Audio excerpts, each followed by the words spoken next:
Well, lots to go with tonight, so let's get started. Andrew, Chantal, and Bruce all here in studio. The Conservatives, it appears tonight, are on the verge of making a bit of a turn in the way their campaign is run, and also in one of the key policies, the refugee policy, maybe a bit of a turn there. What's going on?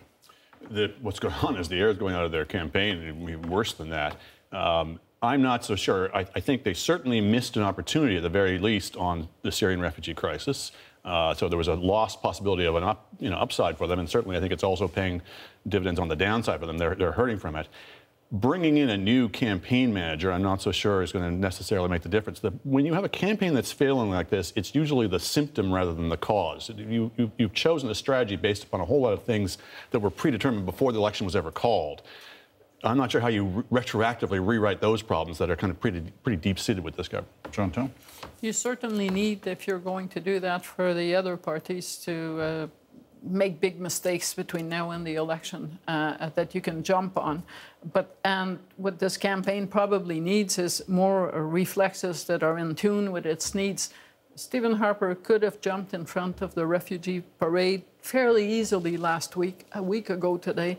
He could have sounded non-partisan and actually scored points. Now he is jumping into that parade because he's being trampled by it. Mm-hmm. And that's not a good sign. And bringing in someone from outside, we'll talk more about that. Mm-hmm. I don't think that is necessarily something you can fix overnight. Yeah. Well, you know, if this was a traditional campaign and it was halfway through it, there would only be a couple of weeks left, and it would be hard to make a turn. But there's 6 weeks left here, 5 or 6 weeks left, so there could be time to make a turn. Bruce? Well, I think there's plenty of time for them to make a turn. I think that point is extremely important for them. And so if they were going to make a change, better to make it now rather than think about it for 2 weeks and make it then. I think they probably have people inside their caucus and candidates who are wondering where the campaign is going, what kind of message they have to offer voters. It seems to me that there's two real problems with this campaign so far. One is that it doesn't look like the Conservatives want to reach out to voters who haven't voted Conservative and say, give us a look. They're not really asking for the order, and I think they need to change that. But the other bigger problem is it used to be a party that reached out to progressive voters as well. It used to be called the Progressive Conservative Party. And especially on issues like the Syrian refugees, it really doesn't look like that kind of party anymore, and so those voters are drifting away. I'm not even sure they're reaching out to their base. I mean, what's the message? What's the excitement factor? What's the thing they want to get reelected to do? It's mostly just more of the same, and by the way, don't let the other guys in. That's not going to get your base really revved up. All right, let's talk about this mystery Australian, at least a mystery to a lot of people in Canada. And a mystery to a lot of Tory staffers. Yeah, I'm sure tonight they're all searching the internet to try and find out more about him. Now, I'm not sure he's coming in as campaign manager, but he's going to come in, it appears, with a lot more clout than he had. He's not a stranger to Stephen Harper and some of his people. His name is Linton Crosby. Here he is. This is what he looks like. He's been called the Wizard from Oz. Here's a couple of quotes about him. This in a British magazine in 2005. This is a quote of his. "I always play to win. I don't want an honorable draw or a distinguished loss." I think probably a lot of strategists would agree with that quote. And here's one, though, from Boris Johnson, whose campaign he ran. He was the mayor of London, quite a character in his own right. But this is what Boris Johnson said. "If you were stuck in a muddy trench and pinned down by enemy fire, you'd want Linton by your side."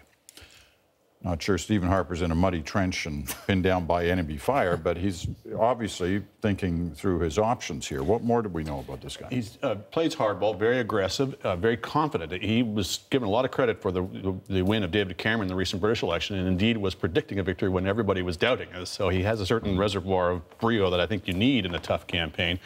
But it was a very aggressive campaign. Some would have accused Cameron of running a fear campaign, basically saying that if you elect Ed Miliband, he'll be in bed with the Scottish Nationalist Party. But it worked.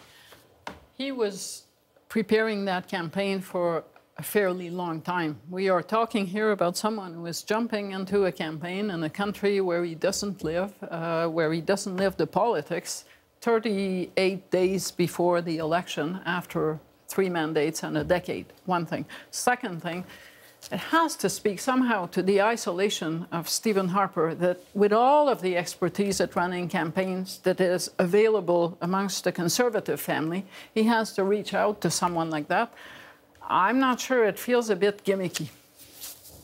Yeah, I wouldn't have thought that of all the parties that the one that would be most looking for a kind of a technology fly-by-wire campaign expert was the Conservatives. They've had plenty of money and plenty of experts for many, many years.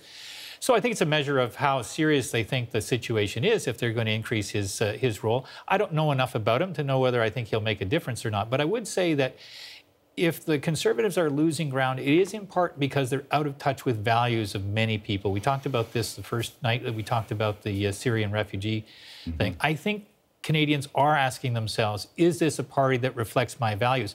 And the question on my mind is, can somebody from somewhere else answer those questions effectively, no matter how good they are at targeting and advertising?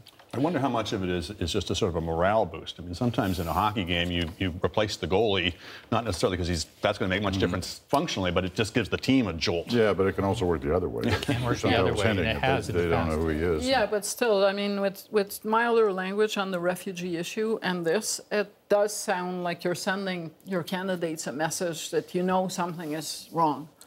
One thing for sure, Peter, is that I think Mr. Harper has suffered from having just around him people who think exactly the way he does about this and will never challenge each other or him to look at the campaign differently and say, we need to try something else. All right. We devoted a lot of time this week to the leaders' interviews, and it appears Canadians really wanted to hear from these three men, the main party leaders, to find out, who they are, what they're like, what their differences are. So the numbers were big and lots of online discussion about it. But at the end of it all, what did we learn? What was the most significant thing we learned, do you think, from these interviews, Andrew? I think what you learned with all three of them was where they had weak points in their campaign, in their message, they didn't really have good answers. Their answer was just to keep giving the answer they had, which was telling. I mean, you can only follow up so many times before you realize, Justin Trudeau doesn't really have a good answer about what he'd do about ISIS, and Tom Mulcair doesn't really have a good answer on the Senate, and Stephen Harper doesn't have a good answer on Wright and Duffy and all that. So that certainly became telling. Whether that was something we didn't know before, I don't know. Chantal? I thought that Stephen Harper today, compared to Stephen Harper in all the other election interviews that you did with him, was different. And it was more of a rearview mirror interview than a looking forward. And that struck me more than content, which actually was pretty much par for the course for what we heard in the campaign. Thought Justin Trudeau was really cautious, that he really didn't want to walk out of this interview with a flag and flying colors. He wanted to not discourage anyone, and he probably largely achieved that. I found Thomas Mulcair to be really good at the interview stuff. On that same day, I'd watched a speech by Mulcair, and it's, there is so much in it that at some point the crowd stops listening. And I thought the interview format served him well, but at the same time, he also came across as someone who could sell ice to people in winter, and the Senate stuff. I know that there's uncertainty about how to handle ISIS on the part of Justin Trudeau, but there is no uncertainty in the fact that if you're going to let the Senate wither, as he says he will, you will not be able to legislate. And that came across, you say strongly something that is really weak. To me, that was a big weakness of the interview. Bruce? Well, I actually thought that all three of them showed once again why they're the leaders of their party. They're all smart, they're all capable, they're all pretty good communicators, and they weren't all equally good communicators before, but they're getting close to equally good communicators now. For me, with Mr. Harper, I did feel that his answer always wants to be, we've done a pretty good job, and you can't really expect things to get that much better.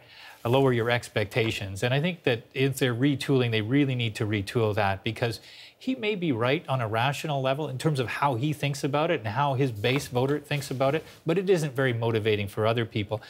I, like Chantal, heard Mr. Mulcair generally show a high level of confidence and assurance about what he was doing.